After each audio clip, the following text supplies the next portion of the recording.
If you are writing a case that involves field research, the first meeting is critically important because if you get the first meeting right, you can write a case very efficiently, particularly if it's a discussion case.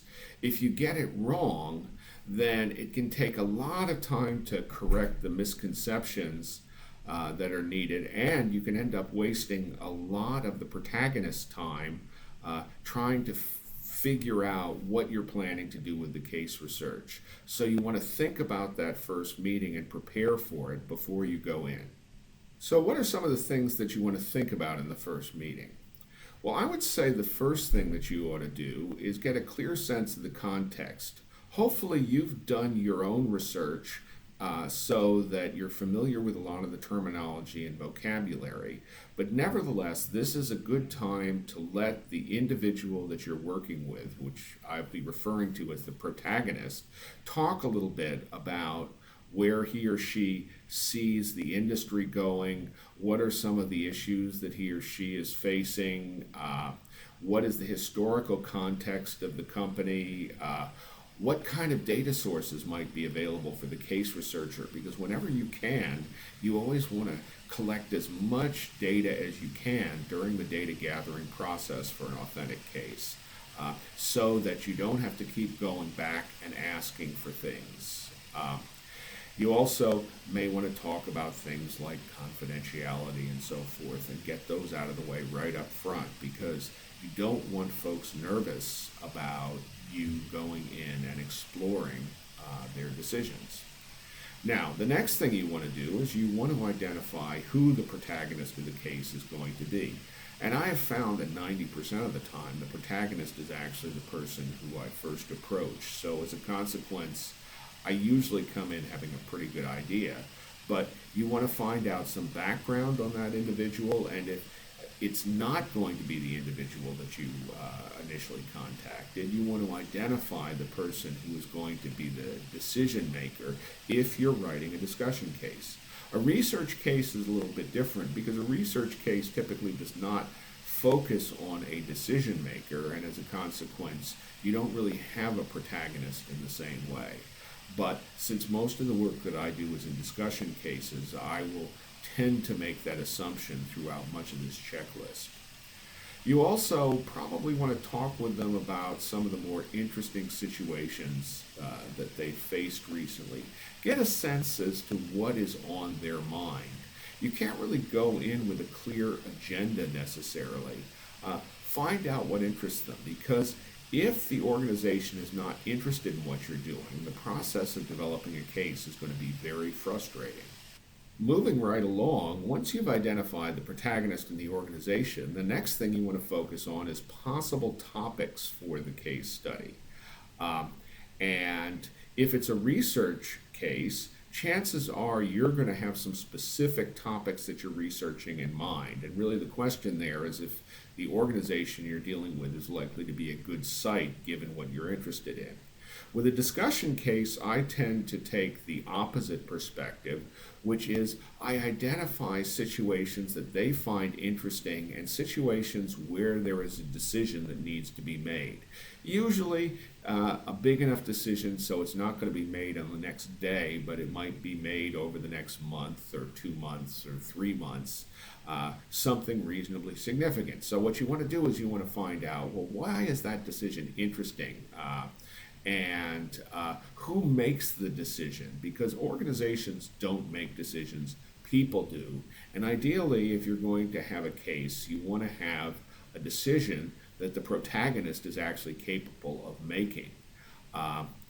You also want to raise the question of how your participation in the case might actually help the protagonist or the organization.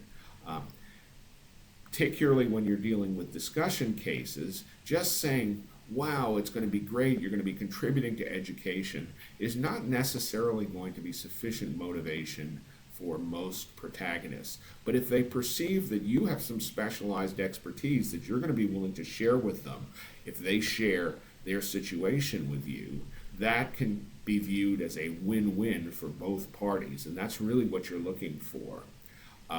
You also need to think about who else might be involved in the decision and willing to talk with you as a case writer.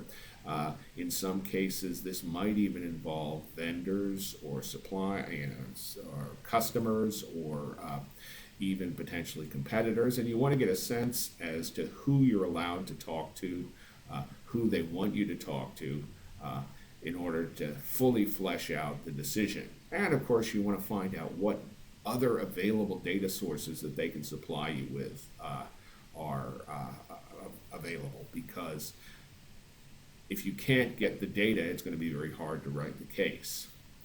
Finally, I think right up front, you want to identify the release process. If your goal is publishing the case in any way, or even using it in a classroom for a discussion case, you've got to make sure that the organization and you are clear about when the case can be made available. And normally, in a research case, you want the release process to occur as soon as possible from the time the research starts. You don't want the release process to be at the end of the research, because the reason you're doing research is you don't know how it's going to turn out. You don't want the organization saying, well, since you didn't come up with the results we wanted, we're not going to release it. With a discussion case, on the other hand, the process is usually exactly the opposite.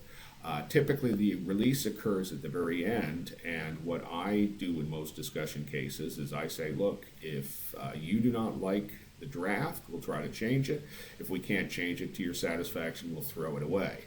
And I've probably developed 50 cases over the course of my life, and I've only had one case in particular where I wrote up the case and it was not released. And in that particular case, the owner of the company, who had not been involved in the development process, decided it made his industry look too good and he didn't want to encourage competition. And this is the reason why you want to identify the release process, and also who is the person who can actually release the case. Because if you don't think it's going to be released, or if there's a significant risk that it won't be released, this is probably not a good case site.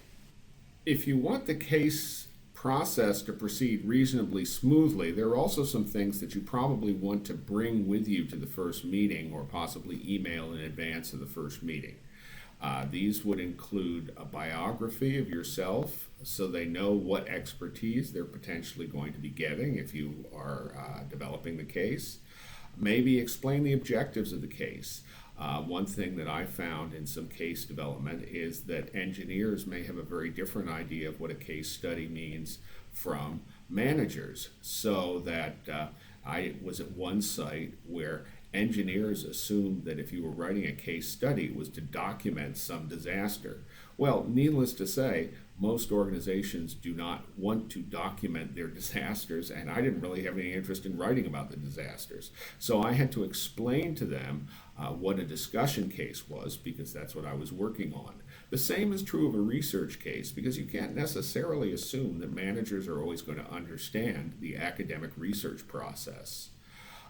You want to give them an outline of what the process usually looks like. I usually have frequently asked questions when I'm doing a discussion case that identifies the fact that, look, it's not going to be released until you're done. We won't talk with anyone you don't authorize us to talk to, and all these other elements that should put them at ease. Because if they're not at ease, then it really doesn't make any sense to proceed with it, because you'll never get through the whole process. You can talk about the benefits of the case study, and for most of them, they're going to be looking at access to the academic researcher as a benefit. But what I have seen in the cases that I have developed, and here again I'm talking about discussion cases, is that many of the protagonists sit in on the first discussion of the case, and sometimes subsequent discussions as well, and they often find it extremely beneficial to actually listen to people discussing their cases, and sometimes it actually changes the way they think. Another possible benefit is the fact that when you write a case, you have to frame the context of that case in a way your students are going to understand. Sometimes that framing is very useful for the protagonists of the case because they're used to looking at the world from their perspective, and you're providing them with another perspective. I also tend to give them a sample case. Once again, providing a sample gives them a much clearer idea of what the end product is going to look like. And this is important because some companies, when you talk about developing a case study, imagine that you're going to be creating something that they can put up on their website and that's going to attract customers.